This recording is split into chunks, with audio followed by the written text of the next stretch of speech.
안녕하세요. 시장을 배우는 시간, 매경학교 입학하신 여러분 환영합니다. 매일경제TV 머니클래스의 김현서입니다.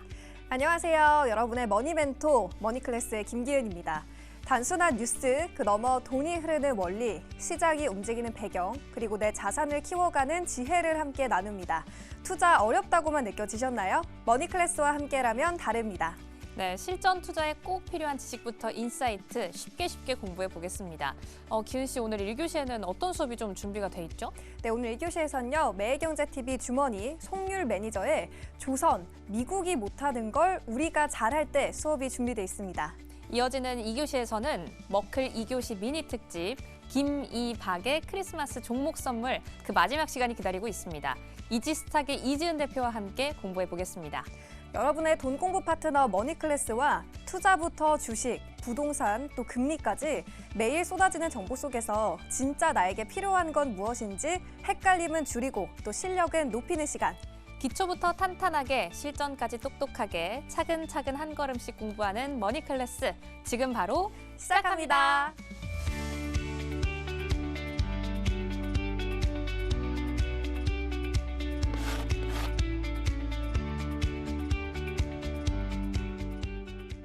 네, 머니클래스 이제 바로 출발해 보겠습니다. 오늘의 선생님은요. 매일경제TV 주머니 송률 매니저와 함께 보겠습니다. 매니저님 안녕하세요. 안녕하세요. 매니저님 오랜만에 또 이렇게 머니클래스를 재차 나와주셨는데 그동안 좀 바쁘셨다고 들었어요. 예, 사실 뭐 안 바쁜 사람 크게 없는데요. 뭐 요즘에 이제 증시 좋다 보니까 이제 좀 그쵸. 여러 가지 바빴었는데 그래도 늦지 않게 왔습니다. 지난 시간 여기 출연을 해주셨을 때 매니저님이 2차 전지 그리고 ESS 관련해서 수업을 해주셨거든요. 그 이후로 정말 2차 전지 주가가 너무 좋아요. 뭐 ESS 모멘텀 그리고 리튬 가격 반등 여러 가지 모멘텀이 더해지면서 2차 전지가 최근 좀 좋은 시세를 보여주고 있는데 지금 시점에서는 이쪽 어떻게 보고 계신지 궁금해요.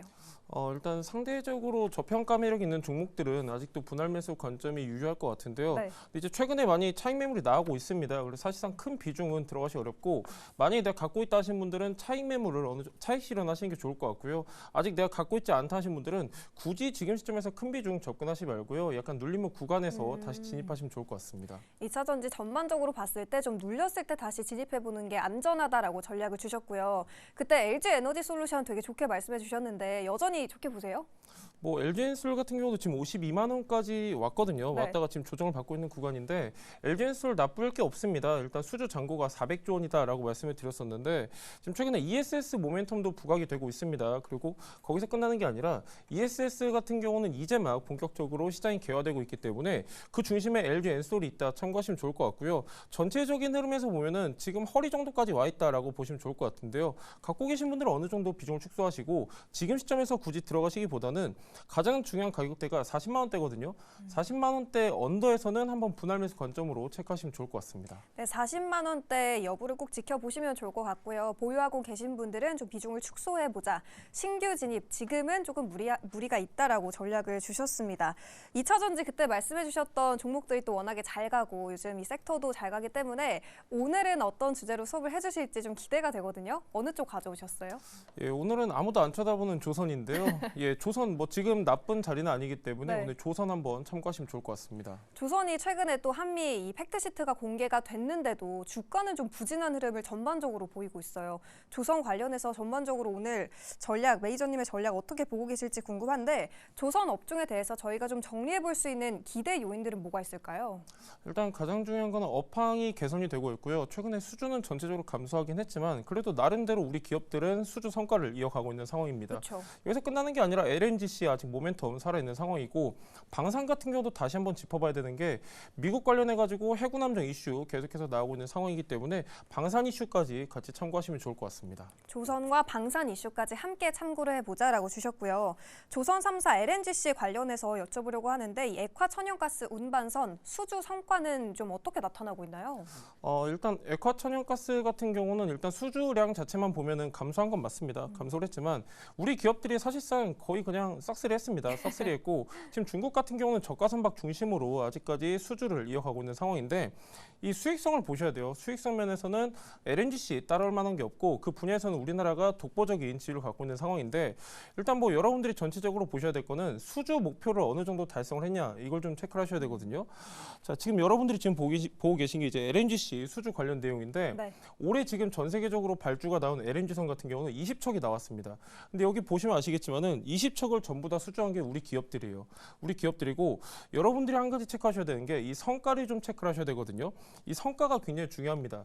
아무리 수주를 우리가 계속해서 이어간다고 하더라도 수익성이 안 좋으면 의미가 없어요. 자, 근데 LNG선 같은 경우는 지금 계속해서 가격대가 유지가 되고 있냐? 유지가 되고 있습니다. 실제로.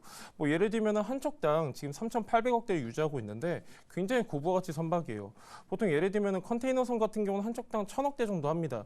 그에 비해서 LNG 같은 경우는 기술 진입 장벽이 굉장히 높기 때문에 계속해서 높은 가격대가 유지가 되고 있다. 참고하시면 좋을 것 같고요.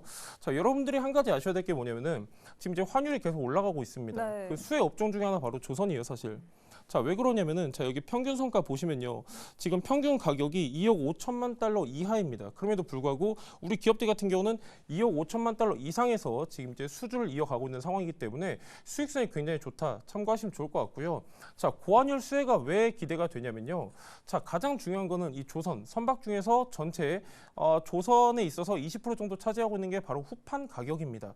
이 후판 가격 같은 경우는 조선업계랑 철강업계가 매년 또는 이제 분기마다 협상을 해요. 근데 협상을 할 때 뭘로 결제가 되냐? 바로 원화입니다. 원화인데 자, 반대로 이제 우리는 이제 선박을 건조를 해서 외국 이제 선사에다가 인도를 해야 되는데 결제 비용은 뭘로 받냐? 달러로 받습니다. 그래서 고환율 수혜가 예상되는 게 바로 조선이다. 참고하시면 좋을 것 같고요. 자, 지금 전체적으로 나쁜 분위기는 아니고 네. 지금 이게 보이시면은 현대 관련 조선소인데 지금 도크가 다 꽉 차 있습니다. 꽉 차 있고 지금 우리나라 같은 경우는 수주 잔고가 3년치를 이미 넘어버렸어요. 그 얘기는 뭐냐? 3년치 일감을 이미 확보했다. 참고하시면 좋을 것 같고요. LNG 중심으로 고부가치 선박 수주가 이어지고 있는 상황이기 때문에 이 부분 체크하시면 좋을 것 같습니다. 조선주는 오히려 이 고환율의 수혜를 받아갈 수 있다라고 전략을 주셨고요. 트럼프 대통령이 또 이 알래스카 LNG 프로젝트를 굉장히 밀고 있잖아요. 이 LNG 액화 프로젝트의 북미 비중이 점차 커진다고 하는데 여기서 좀 알아둬야 할 체크 포인트는 뭐가 있을까요? 체크 포인트라 하면은 저는 일단은 LNG 관련 모멘텀은 여러분들이 계속해서 체크하셔야 된다. 먼저 말씀드리고 싶고요. 네. 단기적인 모멘텀이 아닙니다. 중장기적으로 보셔야 돼요. 자, 지금 이제 북미 프로젝트를 말씀을 주셨는데 실제로 북미 비중은 계속해서 증가할 수밖에 없습니다. 왜 그러냐면 사실 전체적인 흐름을 보시면요. 27년도까지는 북미 비중이 거의 없어요. 자, 그 이유가 뭐냐? 앞전에 이제 바이든 행정부에서는 미국 현지 LNG 프로젝트를 전면 중단을 시켰습니다. 근데 이거를 다시 재개시킨 게 바로 트럼프 대통령이에요. 그러면서 27년 이후부터는 북미 비중이 가파르게 증가할 수밖에 없다. 여기서 끝나는 게 아니라 지금 이제 알래스카 LNG도 말씀을 해주셨는데 알래스카 LNG 프로젝트 같은 경우는 최소 60척이 필요해요. 미국 현지 같은 경우는 120척이 필요한 상황이기 때문에 지금 수주는 계속해서 증가할 수밖에 없고 아까도 말씀드렸다시피 LNG 쪽에 있어서는 우리 기업들이 1등 지위를 유지를 하고 있습니다. 그래서 LNG에 대한 모멘텀은 증가할 수밖에 없고요. 지금 올해 같은 경우는 LNG 발주가 20척밖에 안 나왔어요. 그 20척을 우리가 다 따긴 했는데 내후년 같은 경우는 거의 90척 가까운 지금 발주가 전망이 되고 있기 때문에 조금 중장기적인 관점으로 체크하셔도 좋을 것 같습니다. LNG 관련해서 이 북미 LNG 프로젝트는 조금 긴 모멘텀으로 중장기적인 모멘텀으로 바라봐야 된다라고 전략을 주셨고요. 조선 얘기를 했을 때 또 빼놓을 수가 없는 게 마스가 프로젝트죠. 트럼프 대통령의 마스가 프로젝트, 한미 조선업 협력 프로젝트인데 또 최근에 발표됐던 이 한미 팩트시트에서 한국 내에서의 미국 선박 건조를 포함한다라는 내용이 담기기도 했습니다. 업계에서는 지금 미국 함정이 한국에서 제작될 가능성이 상당히 높다라고 보고 있는데 이 마스가 프로젝트 관련해서는 지금은 어떤 부분을 체크해 봐야 될까요? 일단 마스가 프로젝트 자체가 규모가 작지가 않습니다. 209조 원 정도가 되는데요. 저는 일단 마스가 같은 경우는 계속해서 기대감이 더해질 수밖에 없다라고 보고 있어요. 이거를 결국에는 미국 내에서 건조를 하냐 아니면 한국에서 건조를 하냐 이 차이가 있는데 미국 같은 경우는 미국에 이제 사용하는 해군 함정을 외국에서 건조할 수 없는 법안들이 많습니다. 근데 트럼프 대통령 같은 경우는 그거를 바꿔서라도 지금 빠르게 추진하겠다 이런 얘기를 했고요. 네. 이런 장점이 있습니다. 사실 미국에서 건조하게 되면은 연계 산업이 거의 다 지금 망가졌어요. 그렇기 때문에 그걸 다시 부활을 건조시키고 다시 건조를 하려면은 7년 정도 걸립니다. 하지만 한국에서 건조하면은 3년이면 끝나거든요. 자, 여기서 중요한 거는 단순히 날짜가 길고 짧은 게 아닙니다. 이게 7년이 넘어가 버리면은 결국에는 트럼프 행정부 때 빛을 발할 수가 없어요. 네. 그러니까 트럼프 행정부 입장에서는 어떻게든 빨리 추진을 해야 됩니다. 사실 우리나라가 가능성이 높은 상황이고 저는 지금 여러분들한테 좀 말씀드리고 싶은 게 자, 아직까지 마스가에 대한 기대감이 반영 안 된 것들이 있습니다. 중소형 조선사들인데 이런 쪽 같은 경우는 여러분들이 계속해서 체크하시면 좋을 것 같고요.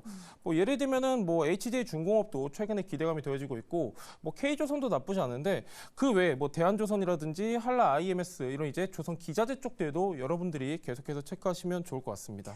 최근 이 미국 함정 에바로를 넘어서 이 상성 건조까지도 확장이 될 수 있다라는 기대감을 담고 있죠. 조선주 눈여겨보시면 좋을 것 같고요. 더불어서 요즘 중소조선사도 최근 들어서 계속해서 이 도전장을 내밀고 있다고 하는데 이 부분은 또 어떤 내용일까요? 예, 일단 뭐 조선이라는 게 그냥 단순히 대형 조선사에서 딱 건조하는 게 끝이 아닙니다. 자, 배를 한 척 건조하려면요. 그 밑에 중소 기자재 업체들이 굉장히 많이 동반이 되는데 그러면서 낙수 효과가 기대되는 기업들이 있어요. 뭐 예를 들면은 조선 기자재도 여러 가지가 있습니다. 크레인부터 해가지고 후판도 있고 뭐 동성화이텍 같은 LNG 기자재도 있고 여러 가지가 있는데 상대적으로 저평가돼 있는 종목들을 체크하시면 좋아요. 뭐 예를 들면은 지금 여러분들이 가장 간과하고 있는 게 뭐냐면은 대형주 쪽만 바라보신단 말이에요. 근데 네. 그게 답이 거기에만 있는 게 아니에요, 사실. 왜 그러냐? 뭐 예를 들면은 LNG 선박 같은 경우도 최종 조립은 이제 뭐 대형 3사에서 하겠지만은 그 외적으로 이제 자재 조달이라든지 설계라든지 중소 기업에서 많이 진행이 되고 있거든요. 그래서 상대적으로 안 오른 종목들 체크하시면 좋을 것 같은데 일단은 뭐 조선 3사 매출 비중이 높은 기업들 타겟으로 하셔야 되고요.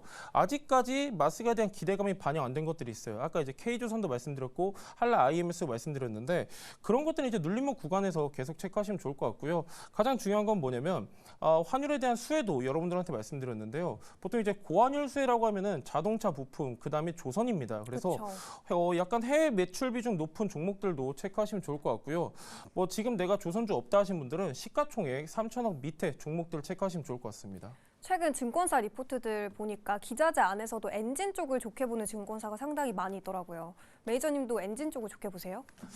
엔진 쪽 같은 경우는 약간 저희가 인사이트를 다른 쪽으로 봐야 되는 게 단순히 이제 국내 선박 쪽에만 공급하는 게 아니에요. 보통 이제 엔진 기업들 같은 경우는 중국 쪽에도 많이 공급을 하고 있습니다. 그래서 중국 같은 경우는 지금 이제 저가 수주로 계속해서 수주 이어가고 있는데 그 낙수 효과가 예상이 되는 게 바로 엔진 관련 기업들이에요. 뭐 네. 예를 들면은 하나엔진 같은 경우도 지금 어느 정도 차익 매물이 나오고 있긴 하지만 고점에서 지금 우상향하고 있는 상황이고 하나엔진뿐만이 아니라 엔진 관련주들 같은 경우는 중국향 매출 체크하셔야 됩니다. 물론 이제 엔진 관련주들도 이제 약간 고환율 수혜에 기대감이 더해지고 있기 때문에 근데 저는 약간 이렇게 말씀드리고 싶어요. 기자재 쪽에서도 이제 약간 비교적 저렴한 종목을 말씀을 드렸는데 하나엔진 같은 경우는 사실 지금 들어가기에는 부담스러운 자리죠. 너무 올랐어요? 너무 올랐죠. 연초에 17,000원이었는데 얼마 전에 54,000원까지 갔습니다.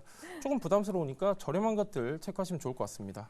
엔진 자체도 좋지만 아무래도 종목을 고를 때는 지금 좀 저평가된 종목을 보는 게 낫다라고 전략을 주셨기 때문에 주가 측면 기술적인 분석도 꼭 해보시면 좋을 것 같고요. 매저님 중소조선사 MRO 도전 현황 기업별로 좀 설명해 주시면 좋을 것 같아요. 예, 일단은 뭐 가장 중요한 게 한 5개 정도가 지금 나와져 있는데요. 네. 자, 아직까지 뭔가 뚜렷하게 가시화된 건 없습니다. 그러니까 뭐냐면은 예를 들면 이런 차이죠. 하나오션 같은 경우는 미국 현지 공략을 위해서 필리조선소를 인수를 했습니다. 큰 금액은 아니에요, 사실. 1,300억에 인수를 했는데 이거를 이제 하나오션이 단독으로 하지 않고 하나시스템이랑 같이 공동 인수를 했습니다. 자, 근데 여기서 끝나지가 않아요. 필리조선소가 규모가 그렇게 크지가 않습니다. 미국 이제 필라델피아 해군기지 바로 옆에 있는데 규모가 크지가 않아요. 그러니까 자체적으로 건조는 할 수 없고 뭐 약간 MRO 정도는 수행할 수 있는 조선소였는데 여기에다가 하나그룹이 7조 원을 투자하겠다 이렇게 발표를 했거든요. 그러니까 현지에다가 어떤 이제 투자 계약이라든지 거점을 마련을 해야 되는데 사실 중소형 조선사들 같은 경우는 아직까지는 단순 기대감에 움직이고 있습니다. 그래서 이러한 부분 같은 경우는 우리가 리스크 요인으로 받아볼 수도 있겠지만은 중장기적인 관점으로 봤을 때는 협력 기대감이 더 크다라는 거죠. 자, 제가 아까 말씀드렸지만은 뭐 하나오션도 마찬가지고 그리고 이제 뭐 삼성중공업도 마찬가지인데 자체적으로 100% 조달할 수가 없어요. 결국에는 같이 협력업체랑 동반할 수밖에 없는 입장이고 예를 들면 구조적 성장이 예상되는 것들이 몇 가지가 있습니다. 네. 자, 여기 보시면은 HJ중공업 같은 경우는 가장 크게 지금 기대감이 반영되고 있는 종목이고요. 실제로 관련 MOU를 체결하기도 했어요. 그래서 지금 가장 큰 기대감에 움직이는 거는 HJ중공업이고 그 밑으로 보면은 아직까지는 그냥 이러한 전망이 있다라는 정도거든요. 그래서 이제 내가 지금 단기적으로 봤을 때 미국 협력 기대감으로만 본다 하시면은 HJ중공업 보시면 좋을 것 좋을 것 같고요. 그 외적으로 봤을 때 약간 업황 턴어라운드 기대감이라든가 아니면은 신사 모멘텀 쪽으로 보신다고 하면은 그 밑에 있는 하단에 있는 종목들도 체크하시면 좋을 것 같습니다. HJ중공업은 이 미국 해군 함정 정비 협약 라이선스가 이달 중으로 또 승인 여부가 날 걸로 기대가 되고 있다고 들었는데 이 부분은 어떤 내용이에요? 일단 가장 중요한 거는 미국 MRO 같은 경우는 아무나 미국 함정에 대해서 나도 유지보수 한다고 해서 되는 건 아니거든요. 네. 그러니까 이 자격이 있어야 돼요. 자격이 주어져야 되는데 이 자격 같은 경우는 우리나라에서 맨 처음 취득한 게 하나오션이었습니다. 그 다음 취득한 게 HD 현대였는데 지금 계속해서 라이센스에 대한 신청을 이어가고 있는 상황이에요. 가장 가까운 게 HJ중공업이고 근데 이 라이센스만 딴다고 해서 끝이 아니거든요. 아까 말씀드렸다시피 현지에 거점이 있어야 돼요. 네, 그래서 그쵸. 아직까지는 단순 기대감이 반영되고 있는 시점이기 때문에 이 내용까지 좀 체크하시면 좋을 것 같습니다. 그럼 기자재 안에서 지금 가장 좋게 보고 계신 건 HJ중공업인 거예요? 뭐 일단 미국 협력 기대감으로 본다고 하면 HJ중공업이 최근에 이제 계속해서 기대감 확대되고 있기 때문에 일단 1티어로 보면은 지금 시점에서는 HJ중공업 체크하시면 좋을 것 같습니다. 이제 유조선 이야기도 나눠보려고 하는데 유조선 노후선 비중이 높기 때문에 국내 조선사들 이 유조선에 대한 수주 소식도 잇따라 나오고 있습니다. 이 부분은 저희가 어떤 점을 좀 주시해 봐야 될까요? 일단 뭐 유조선 같은 경우는요, 사실 우리가 지금까지는 좀 등한시했죠. 네, 등한시했고.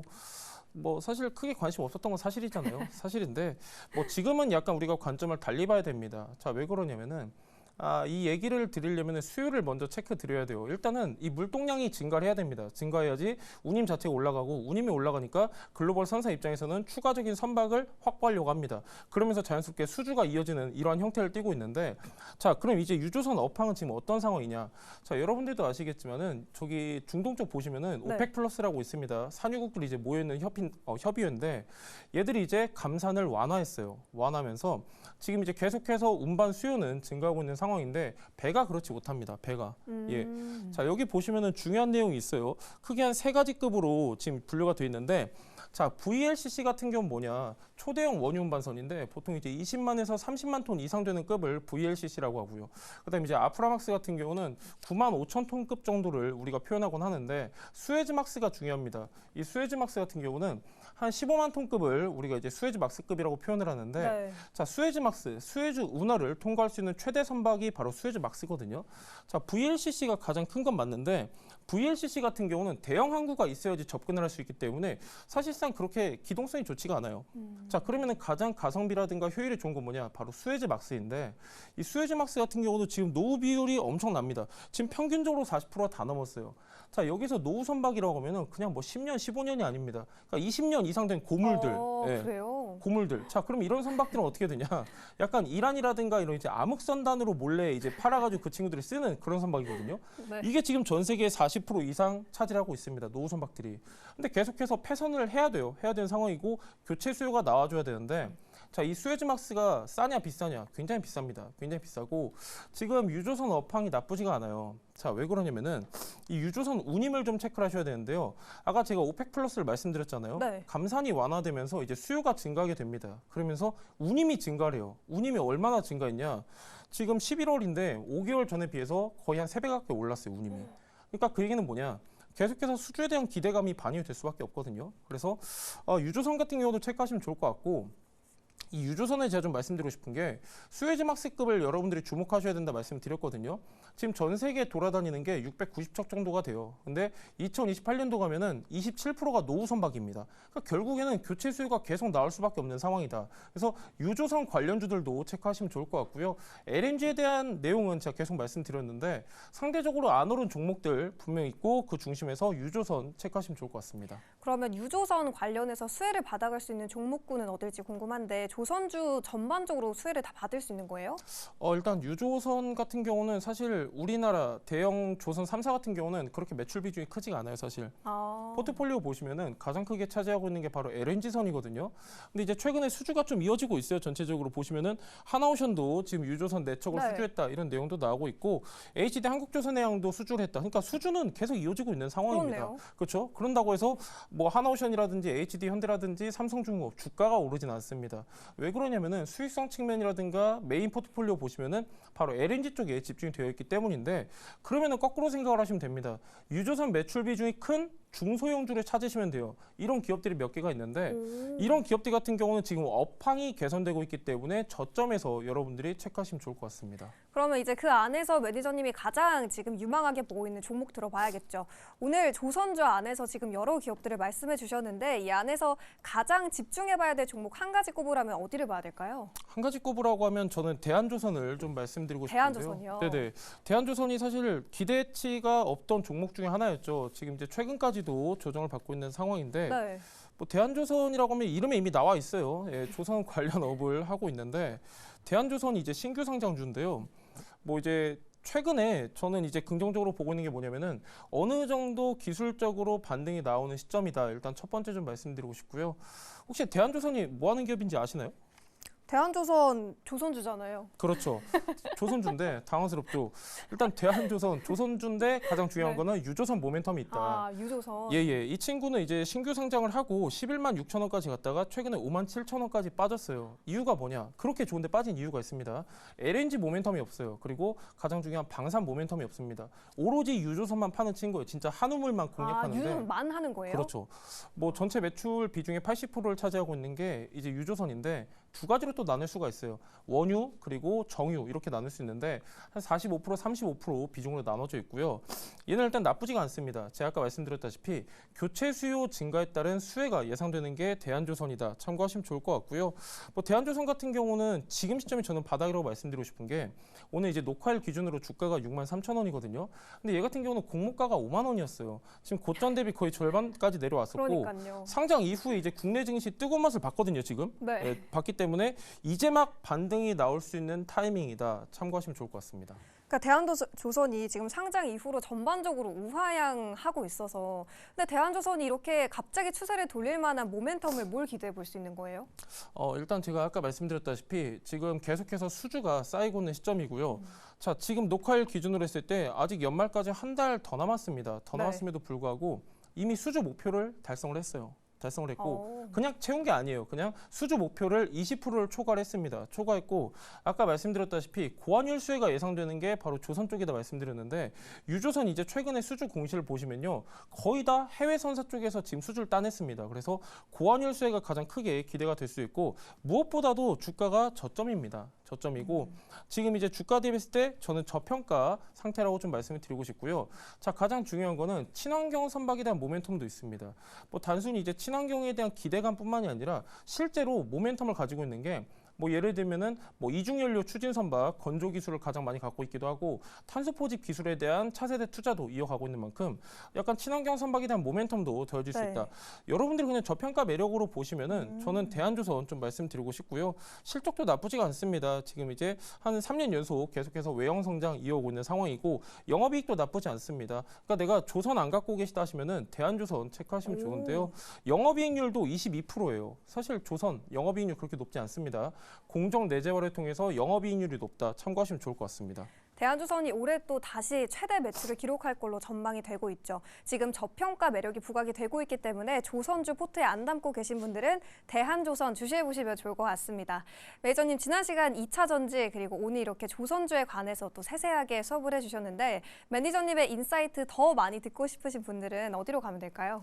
예, 뭐 조선주가 이 친구만 있는 건 아닙니다. 대형조선 굉장히 많은데요. 각각 투자 포인트 네이버 밴드에 정리했습니다. 네이버 밴드에 송률 검색하셔서 들어오시면 좋을 것 같습니다. 매니저님 대한조선 목표가 간략하게만 좀 들어볼까요? 예, 일단 뭐 최근에 계속해서 조정받다 보니까요. 목표가 크게 안 잡으셔도 좋을 것 같습니다. 네. 최근에 이제 그나마 저항 매물대라고 하면은 8만 원에 형성되어 있기 때문에 목표가 8만 원 잡고 대응하시면 좋을 것 같습니다. 네, 대한조선 8만 원까지 상방 열어보시고요. 저희는 다음 주 이 시간에도 탄탄한 투자 전략과 함께 돌아오도록 하겠습니다. 오늘 말씀 고맙습니다, 선생님.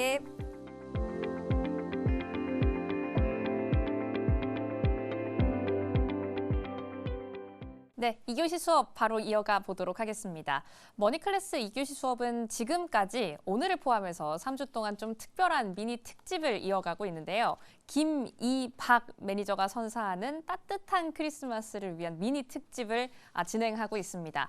오늘이 그 마지막 주간인데 오늘은 마지막이라서 조금 더 특별한 만큼 홍일점 이지스탁 이지은 대표 오셨습니다. 어서 오세요. 안녕하세요. 네, 반갑습니다. 저희가 맨날 밖에서만 이렇게 제가 이름 때문에 아이유 대표님이라고 막 이렇게 네. 그러는데 이렇게 스튜디오 안에서 만나뵌 건 처음인 것 같아요. 네. 스튜디오에서 또 만나니까 새로운 감정이 들면서 더 예. 반가운 생각이 드는데요. 오늘 잘 부탁드립니다. 저도 잘 부탁드립니다. 오늘 우리 대표님은 어떤 섹터를 좀 준비를 해 오셨을까요? 한번 칠판 통해서 바로 열어보도록 하겠습니다. 로봇주 어떤 이야기 오늘 해주실 거예요? 오늘 주제가 뭐죠? 네, 사실 제가 좀 고민을 많이 했어요. 최근 시장의 흐름 속에서 뭐 주도 섹터라고 한다면 로봇도 최근 흐름 좋았다가 살짝 쉬어가는 구간이 좀 있었잖아요. 네. 그래서 다시 로봇에 대한 부분들 우리가 봐야 되는 거에 대한 고민을 했고 실제로 시청하시는 분들도 그런 비슷한 고민을 하고 계시지 않을까라고 생각과 또 저 외에 출연자분들이 왠지 반도체, 바이오는 하셨을 것 같더라고요. 정확합니다. 네, 그래서 남은 섹터 중에 산업 중에 어떤 쪽 보면 좋을까라고 고민을 하다가 결국에는 AI라는 그 카테고리에 대한 성장세는 쉽게 꺼지지는 않을 거라고 생각이 들어서 그 카테고리 안에서 같이 커갈 수 있는 산업 로봇 쪽을 준비를 해봤고요. 네. 지금 미국 쪽에서도 12월 금리 인하 기대감이 지금 확률적으로 80%를 넘어서고 있는데 결국 성장 섹터의 이런 랠리는 내년까지도 좀 볼 수 있지 않을까라는 생각이 들어서 지금 로봇주 한번 관심 있게 보셔도 좋은 시기가 아닐까라는 의견 드려봅니다. 네, 금리 인하 요즘 자고 일어나면 확률이 갑자기 막 언제 40%였던 것 같은데 갑자기 70%가 됐다가 80%가 됐다가 이렇게 쭉쭉 올라가고 있는 만큼 성장주 이미 바이오는 앞에서 철순 대표님이 다뤄버렸고 저희 로봇 한번 진행해 보도록 하겠습니다. 그럼 대표님이 생각하시는 이미 좀 언급을 해주셨지만 로봇 산업을 집중해 봐야 하는 이유 한번 정리해 주실까요? 네, 일단 로봇 산업을 봐야 되는 이유는 뭐 금리 인하 관련돼서도 이제 기업들이 아무래도 인하 사이클이 시작이 되면 투자 비용에 대한 부담도 절감을 하게 되고 그럼 네. 투자 비용도 확대를 하고 R&D라든지 이런 부분들이 진행이 되면서 결국에는 이제 산업 구조적으로 우상향할 수 있는 그런 매크로적인 환경들이 마련되는 것도 있겠지만 가장 중요한 건 최근에 로봇주들이 우리 증시에서 왜 올랐는가를 생각해 보면 이제 노란봉투법이라는 게 또 나왔죠. 네. 이야기가 나오면서 그만큼 구조적으로 앞으로 수요가 증가할 수밖에 없는 상황에 직면해 있다라는 거고 이제 내년부터 좀 본격적으로 시행이 되는데 그와 관련돼서 미리 선제적인 움직임을 대기업단과 그리고 중소기업 안에서는 좀 움직임이 나와주고 있고요. 결국 로봇을 그러니까 자동화를 사용을 하게 되면 안전성에 대한 부분들도 가져갈 수 있고요. 많이 네. 들어보셨겠지만 효율성에 대한 부분도 기대할 수 있게 됩니다. 사람들이 이제 안전하지 못한 작업을 하시는 분들 많기도 하지만 웬만하면 피하고 싶어 하는 게 사람들의 심리잖아요. 그렇죠. 그런 피하고자 하는 심리가 계속해서 더욱더 사고 현장이 나올수록 발생을 할 거고 그럼 그 일은 누군가가 해야 되는데 이제 로봇이 대체될 수 있다라는 거고 또 효율성에 대해서 사람은 어느 정도 정해진 시간 안에 일을 하게 됩니다. 네. 근데 막 정말 잘 나가는 어떤 회사가 있어요. 근데 그 회사 입장에서는 24시간 풀가동을 하고 싶을 거예요. 많이 찍어내고 네, 싶죠. 많이 찍어서 많이 팔고 싶고 주문이 밀려오니까 이거 주문량을 다 쳐내고 싶을 텐데 사람으로서는 한계가 있기 때문에 이것들을 해결해 줄 수 있는 해결책도 어찌 보면 로봇에서 나올 수 있다라고 생각을 하고 있습니다. 그리고 기술 혁신도 굉장히 빠르게 가속화가 되고 있는데 이제 AI가 출현함에 따라서 또 AI가 점진적으로 계속해서 기술이 발달함에 따라서 피지컬 AI 시대 그러니까 하드웨어가 있고 우리가 휴머노이드 로봇이라는 이 하드웨어 안에 AI가 탑재가 되면서 네. 피지컬 AI, 물리적으로 이제 움직임을 가져가는 AI인데 이 AI가 혼자 생각하고 판단하고 하는 부분들까지의 시대가 이제 도래를 한다라고 했을 때 기술 혁신이 점진적으로 가속화되면서 로봇 산업도 같이 커져갈 수밖에 없는 그런 구조적인 부분들을 가지고 있는 거고요. 이제 로봇이 특정 예전에는 산업용 로봇, 뭐 네. 제조용 로봇 이렇게 불렀지만 이제는 협동 로봇, 인간과 같이 커피를 만들고 치킨도 만들기도 하고 네. 진짜 요즘에는 서비스 로봇들 중에서는 서빙을 하는 로봇들이 상당히 많더라고요. 많이 보이더라고요. 네, 요즘. 정말 많이 보이고 지금 그 애슐리 같은 경우에는 그릇 회수를 직원분들이 안 하고 로봇이 지나가면서 해요. 그래서 로봇이 지나가면 거기에 접시를 쌓으면 되는 걸 하는데 제가 한 몇 번 한번 방문해봤거든요. 네, 어때요? 근데 갈 때마다 느낀 건 이제 재밌다라는 것과 그리고 아기들도 참 좋아하겠다. 그리고 굉장히 편리하다. 부담이 없다. 그러니까 뭐 이제 손님 입장에서도 원래 그러면 안 되는데 음식을 살짝 남길 때도 있잖아요. 근데 먹고 있는데 막 가져가시는 네, 때도 근데 있고. 점원분이 계시면 이런 소통에 대한 문제라든지 이런 눈치적인 부분들도 생기는데 로봇이 하니까 그런 데서도 자유로워질 수 있다. 그래서 로봇들이 요즘에는 식당에서도 점진적으로 활개를 많이 치고 있고 이제 협동 로봇을 넘어서서 서비스용, 가정용 로봇도 있겠지만 정말 피지컬 AI 시대가 도래를 하면 네. 그들이 사람은 없는 가운데서도 혼자서 무언가를 할 수 있는 시대까지도 도래가 되는 거고요. 이렇게 되다 보면 지금 앞에서 쭉 나열해드린 부분들, 정부 정책에서도 그렇고 그리고 많은 나라들이 가속화될 수밖에 없는 이런 구조가 있다라고 한다면 우리나라도 사실 뒤처질 수는 없어요. 그렇죠. 저희도 해야죠. 네, 우리도 해야 되고 지금 항상 이야기가 뒤따라 나오는 게 중국에 뒤처지고 있다. 샤오펑 네. 걸어다니는 로봇들. 네, 중국에 뒤처진다. 네. 그리고 미국과 일본 그리고 유럽의 어느 이제 독일 뭐 이런 회사들을 통해서 우리나라와 기술 경쟁을 했을 때 과연 우리나라가 살아남을 수 있을까? 이런 이야기는 항상 따라 나오는 것 같아요. 네. 그래서 이런 부분들을 통해서 결국엔 지금 골든타임이라는 이야기도 나오는데 이 골든타임을 놓치지 않기 위해서는 정부 정책 모멘텀이 굉장히 더 빠르게 붙어줄 수 있는 가능성이 있기 때문에 이런 5가지의 큰 카테고리 안에서의 이유가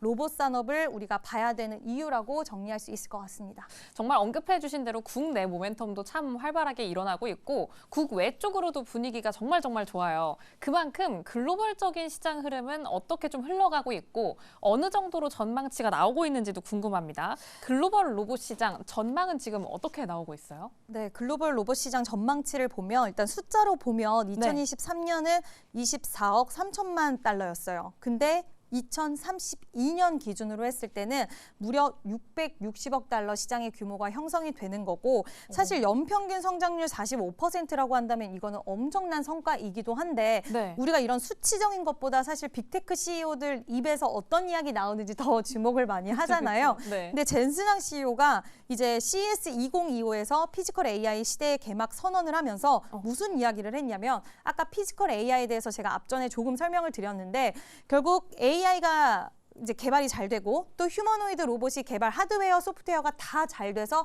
결합을 했을 때 이 시장에 대한 성장성을 7경 원으로 보더라고요. 이 정도의 시장 가치로 평가를 하고 있고 젠슨항 CEO 외에도 사실 우리가 너무 잘 아는 이제 메타 CEO죠. 네. 저커버그. 네, 네. 메타 CEO도 그렇고 또 일론 머스크도 이제 우리는 수년 이후에는 더 이상 전기차 회사가 아니라 이제는 옵티머스 로봇을 필두로 해서 로봇, 뭐 자율주행 이런 신산업에 대한 성장 동력이 이제는 더 중요하다라는 이야기를 할 만큼 그만큼 로봇으로 가는 흐름들은 좀 명확하게 보이고요. 글로벌 시장에서의 성장 탄력도 아까 연평균 45% 정도라고 말씀을 드렸는데 그 어느 산업과 비교해서도 상당히 높은 수준이다라는 것을 봤을 때는 굉장히 가속화로 성장세도 빨라지지 않을까라고 보고 있습니다. 네. 전반적으로 수치 자체도 정말 설명을 잘해주셨는데 저는 또 갑자기 듣다가 기억이 난 게 어느샌가 한 저번 주인가 저저번 주에는 매일매일 아마존이 인원 감축을 한다 이런 뉴스가 계속 들려왔던 때가 있었거든요. 그 인원 감축을 해서 어떻게 좀 대응을 하려고 하나라고 생각을 했었는데 역시 그 자리를 채울 것도 로봇이겠죠. 그만큼 좀 주목이 필요할 것 같습니다. 피지컬 AI에 대해서 더 여쭤보고 싶은데 엔비디아가 CES 2025에서 이제 피지컬 AI 시대다라고 이야기를 한 이후로부터 로봇용 AI를 얘기할 때 이 단어를 계속 쓰더라고요. 뉴스에서도 그렇고 언론에서도 그렇고 그런데 그럼 피지컬 AI라는 걸 이해할 때 소프트웨어랑 하드웨어가 합쳐져서 알아서 잘 움직이는 로봇이다라고 생각하면 될까요? 네, 이제 물리적 AI라고 해서 네. 이제 우리가 AI라고 하면 사실 물리적인 부분은 없잖아요. 근데 물리적인 어떤 하드웨어를 통해서 이거를 구현해낼 수 있는 거라고 생각을 하시면 될 것 같고요.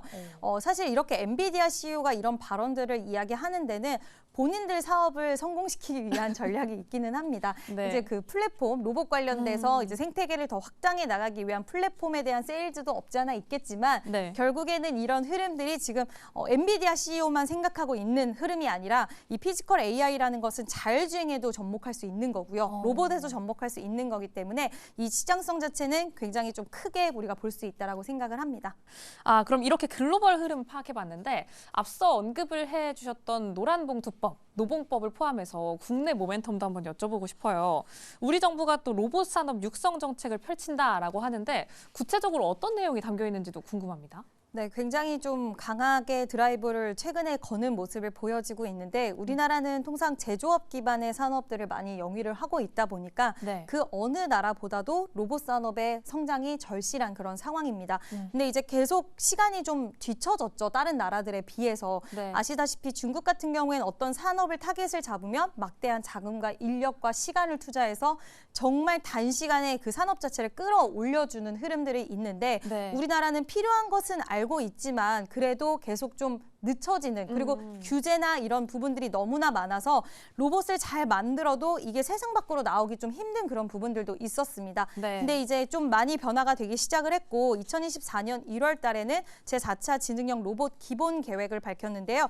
여기서 2030년까지 대규모로 민관 투자 합동으로 우리가 좀 진행을 하겠다라고 이야기를 했고 정부 예산 1조 원 드리고요. 물론 민간 투자도 확대하겠다. 그래서 3조 원인데 이 규모도 중국과 비교하면 많은 금액은 아니에요. 네. 그렇지만 예전과 비교해서 많아졌다라는 게 좀 의미가 있고요.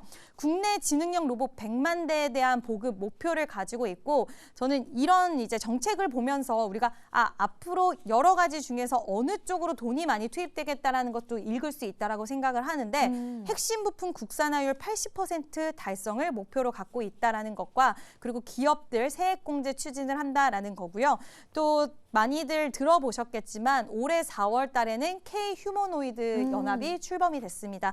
여기에는 많은 기업들이 좀 들어가 있는데 국가 주도 전략 프로젝트라고 하고 사실 이렇게 진행하는 부분은 국산화라든지 이런 것들 이루어 나가기 위한 거기도 해서 이것도 한번 좀 관심 있게 보시면 좋을 것 같고요. 2028년까지 결국에는 여러 가지 이제 모델들을 제조하는 그룹들이 공통으로 같이 만들어내고 이걸 공통으로 사용할 수 있게 그러니까 각자 플레이가 아니라 연합을 해서 이 산업 자체를 같이 끌어올려줄 수 있게 네. 지금 급하니까 그쵸, 이렇게 빨리 해야 되니까. 빨리 해야 되는 상황이기 때문에 이렇게까지 좀 집중을 하는 모습이고요. 로봇에 대한 R&D 예산도 확대가 지속적으로 될 거고 지금 중국 산업용 로봇에 대한 반덤핑 관세에 대한 이야기도 있는데 네. 이게 필요한 이유는 중국산 로봇은 대량 생산이 가능하잖아요. 그러면 사실 이 대량 생산은 가격을 다운시킬 수 있게 되는 부분이라서 네. 우리나라 기업들 입장에서는 정부에서 뭐 특별한 혜택을 주는 것도 아니고 그리고 싼 가격의 로봇을 대량으로 만들고 잘 만드는 그런 제품이 있으면 네. 사실 기업들은 본인의 이득을 가장 먼저 생각할 수밖에 없기 때문에 중국산 로봇을 채택할 수밖에 없는 흐름들이 있어요. 구조적으로. 근데 이제 반덤핑 관세에 대한 이야기가 나오고 있고 지금 산업용, 중국산 산업용 로봇에는 최고 관세 43.6%까지 먹인다라는 이야기가 나왔고요. 네. 지금 최종 관세율에 대해서는 내년 3월 20일까지 추가 조사를 한 뒤에 결정이 될 예정입니다. 반덤핑 관세까지 이제 도입을 하면서 우리 안에 산업이 좀 잘 커야 되니까 저희도 유니트리처럼 춤추는 로봇도 만들고 샤오펑처럼 알아서 걷고 하는 로봇도 만들어야 되거든요. 이 뒤에도 한번 까봐야 되고 그렇기 때문에 많이 밀어주고 있다라는 이야기를 한번 나눠봤는데 정책이 있고 또 돈도 써야겠죠. 예산도 언급을 해주셨어요. 11월 초에 제가 기억하기로는 예산안을 어떻게 편성하겠다라는 연설을 대통령이 하셨는데 주요 산업 분야에 5년 동안 약 6조 원 정도를 풀겠다라는 이야기를 했고 이 주요 산업 안에 또 로봇이 들어가 있습니다. 로봇 같은 경우에 R&D는 어느 정도 편성이 되는지 한번 수치도 짚어주시면 좋을 것 같아요. 네, 일단 로봇 R&D 예산 확대는 2021년 기준에는 1,477억 원이었어요. 근데 올해는 2,084억 원. 뭐 엄청난 레벨업은 아니긴 한데 그래도 예전과 비교했을 때 이 정도로 R&D 예산이 들어왔다는 것은 시장에서는 좀 반가워할 수 있는 소식인 것 같고요. 네. 일단 정부와 관계 부처가 협력을 해서 내년 이후에는 또 관련돼서 예산은 계속 증액될 수 있다고 하기 때문에 한번 관심 있게 지켜볼 필요 있을 것 같습니다. 네, 정책으로도 밀어주고 투자도 열심히 해나가고 있습니다. 우리 국내에 있는 대기업들도 정말 힘을 많이 써주고 있습니다. 굵직한 대기업들은 어떻게 꾸려가는지 하나씩 한번 정리를 해보고 싶은데 삼성전자부터 한번 출발해 볼까요?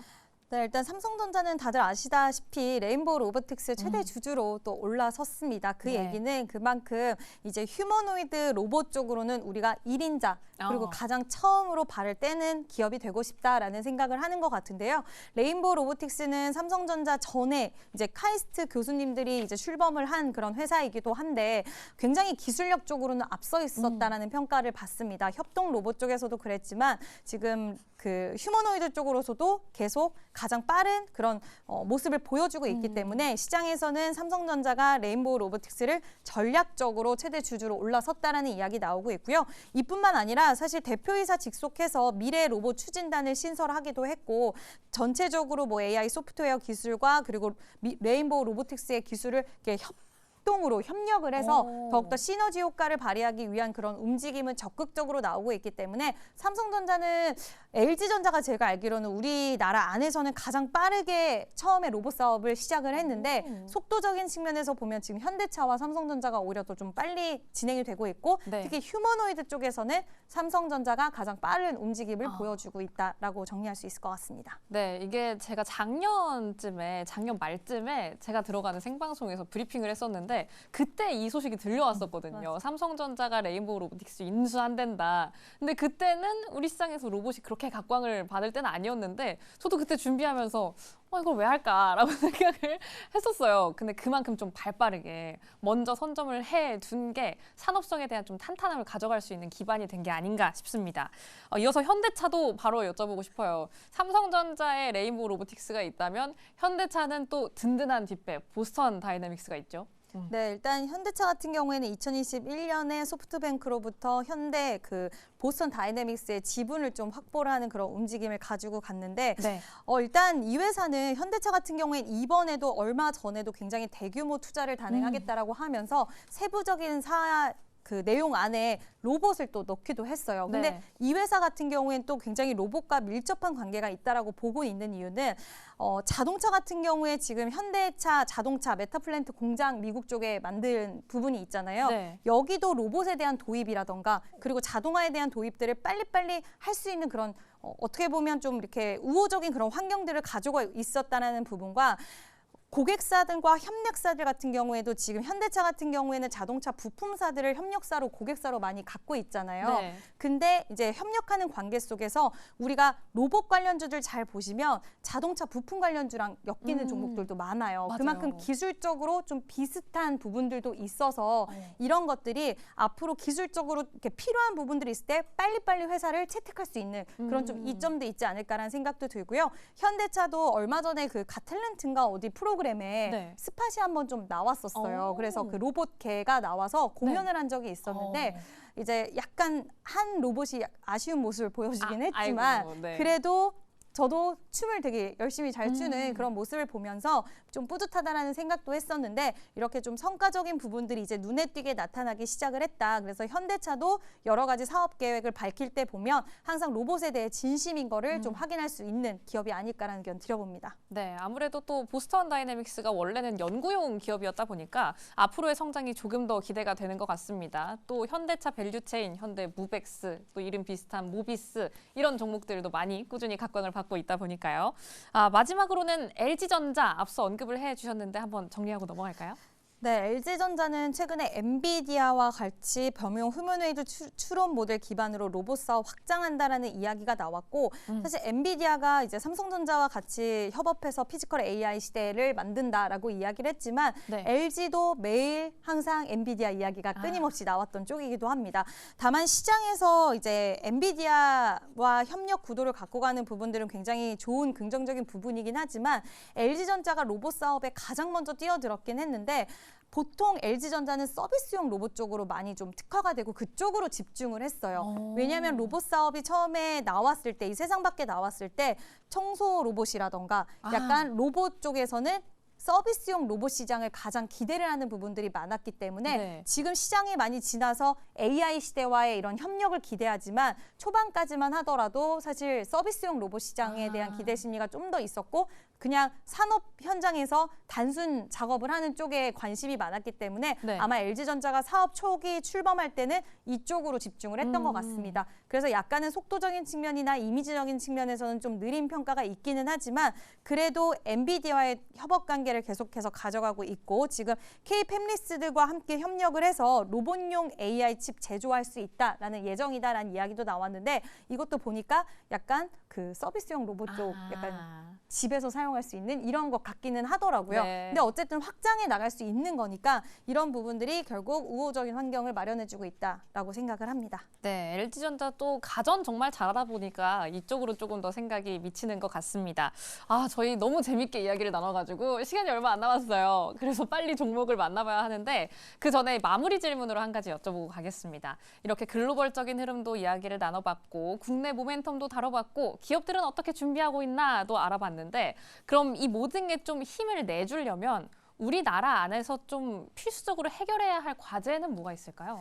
일단 과제는 부품에 대한 내재화에 대한 부분들이 가장 빨리 이루어져야 될 것 같고 그렇기 때문에 주가적인 측면에서도 부품 관련된 종목들이 가장 시세 흐름이 강한 게 아닌가라는 생각이 듭니다. 그만큼 중요하고 그리고 휴머노이드 로봇이라는 완성품을 만들기 위해서는 부품이 먼저 들어가야 네. 되잖아요. 그럼 기업들 안에서 가장 먼저 수익성을 거둬들일 수 있는 것도 부품주들일 수밖에 없고 완성품을 만들기 위해서. 근데 이런 부품주들은 내재화라는 그 과제를 갖고 있는 그 가운데 또 수출을 하는 기업들도 있어요. 어느 정도 기술력이 좋은 기업들은. 네. 그래서 결국에는 중요한 키는 핵심 부품의 내재화가 여전히 과제이고 우리나라 입장에서도 지금 부품들을 일본이라든지 다른 나라 쪽에서 수입해서 사용도 많이 하고 있고 중국 같은 경우에는 지금 부품에 대해서 거의 국산화를 하거나 공급망을 자국 내에서 해결할 수 있게 거의 구축을 해놓은 상태예요. 네. 그래서 우리나라도 결국에는 로봇 산업이 흥하기 위해서는 이게 첫걸음이 돼야 되지 않을까.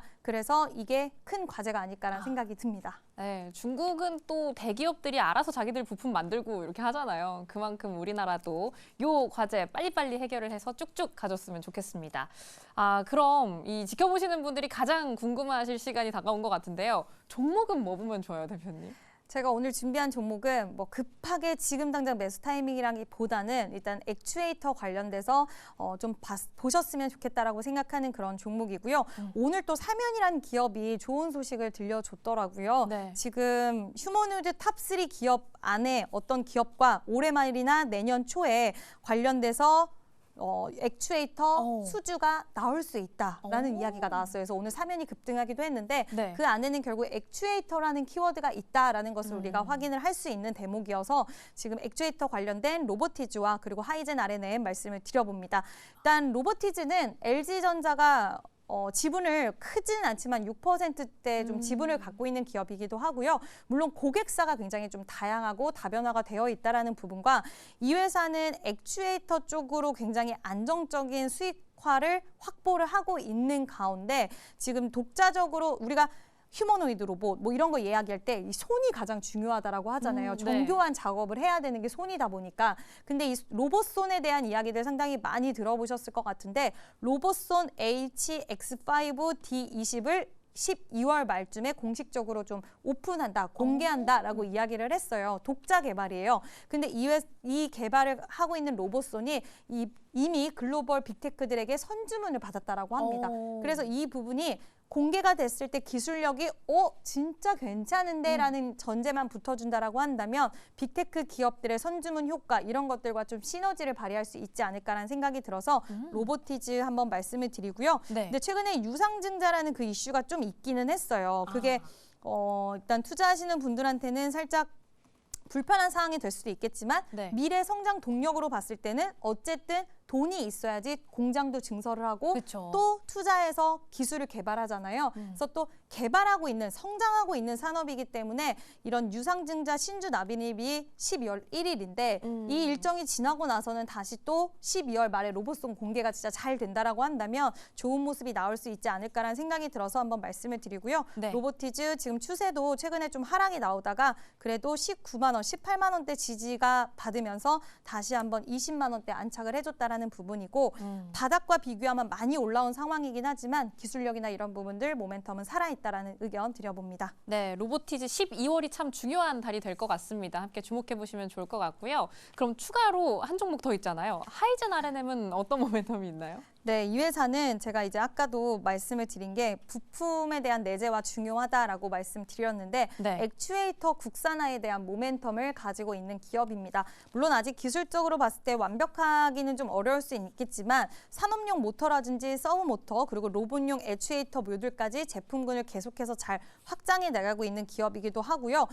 투자도 계속해서 진행을 하고 있고 증설 또한 하고 있는 회사이기 때문에 미래를 위한 투자와 증설에 대한 이런 그 단계라고 해야 될까요? 이거를 잘 만들어 나가고 있는 기업이라서 일단 레퍼런스도 확대하고 있고 국산화 모멘텀이 있다라는 부분입니다. 하이젠 R&M 차트로 보면은 지금 최근의 흐름이 뭐 시원하진 않지만 역시나 마찬가지로 어느 정도의 바닥에 대한 부분들은 지지를 받고 형성되고 있기 때문에 상승 탄력에 대한 부분들 유효하다. 추세 돌리면 그때는 좀 매수 타이밍 잡아보셔도 좋을 것 같습니다. 네, 이렇게 두 종목 함께 다뤄봤습니다. 요즘 또 시장 안에서 로봇이 돌아가면서 한 종목, 두 종목씩 순환매가 빠르게 나타나곤 하니까요. 이 두 종목도 함께 눈 담아 두시고요. 앞으로의 로봇에 대한 산업 성장세도 지켜보시면 좋을 것 같습니다.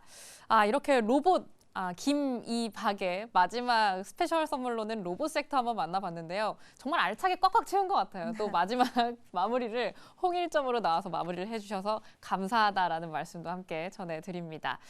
그럼 오늘 수업은 어떠셨나요? 다음 주부터는 조금 더 새롭고 조금 더 알찬 소식으로 다시 한번 찾아뵙도록 하겠습니다.